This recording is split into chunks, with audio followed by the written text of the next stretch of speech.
Bonjour et bienvenue sur autoplus.fr pour l'essai de cette Hyundai Ioniq 6. Alors la Ioniq 6 c'est quoi? C'est une grande berline, plus de 4,80 m de long, mais surtout avec ce style très fuselé, très élancé. Pourquoi? Pour l'aérodynamique. Et l'aérodynamique c'est très important sur une voiture électrique puisque ça permet d'avoir une meilleure autonomie, une consommation plus basse et donc d'aller plus loin avec la même quantité d'énergie. Effectivement, ça marche bien, on se rend compte qu'on arrive à avoir des consommations assez faibles et du coup, une belle autonomie, d'autant qu'on a forcément ici une grosse batterie de 77,4 kWh, de quoi, selon le constructeur et selon le cycle d'homologation, dépasser les 600 km avec une charge. Bien sûr, dans la réalité, on n'est pas à ce niveau-là, mais on peut quand même imaginer faire sans problème 300 km d'autoroute d'une seule traite. Donc on a vraiment une voiture qui invite au voyage, d'autant qu'elle est très bien insonorisée. Que ce soit au niveau des bruits de roulement, des bruits aérodynamiques. C'est une voiture très apaisante à conduire, notamment sur autoroute, comme ici on est vraiment bien.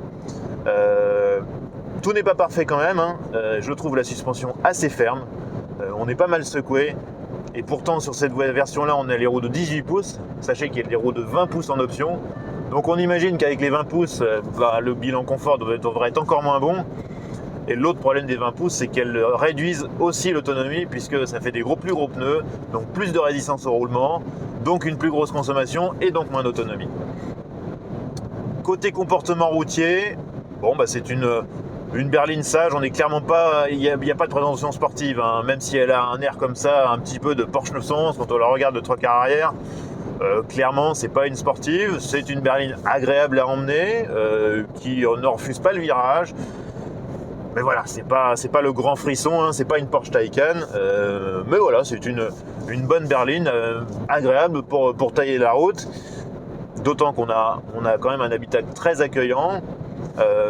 Côté finition, il y a beaucoup de plastique d'allure assez ordinaire, mais tout est solidement assemblé, l'ergonomie est plutôt bonne, on a des places arrière très généreuses, notamment au niveau des jambes, un petit peu moins au niveau de la tête, mais même moi qui fais 1m85, je peux m'installer sans problème derrière.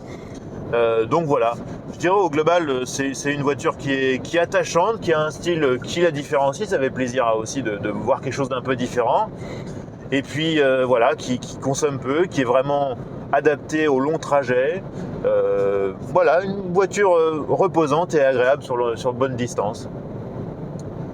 Voilà, pour la suite, je vous invite à retrouver l'essai complet de cette voiture dans un prochain numéro d'AutoPlus. À bientôt.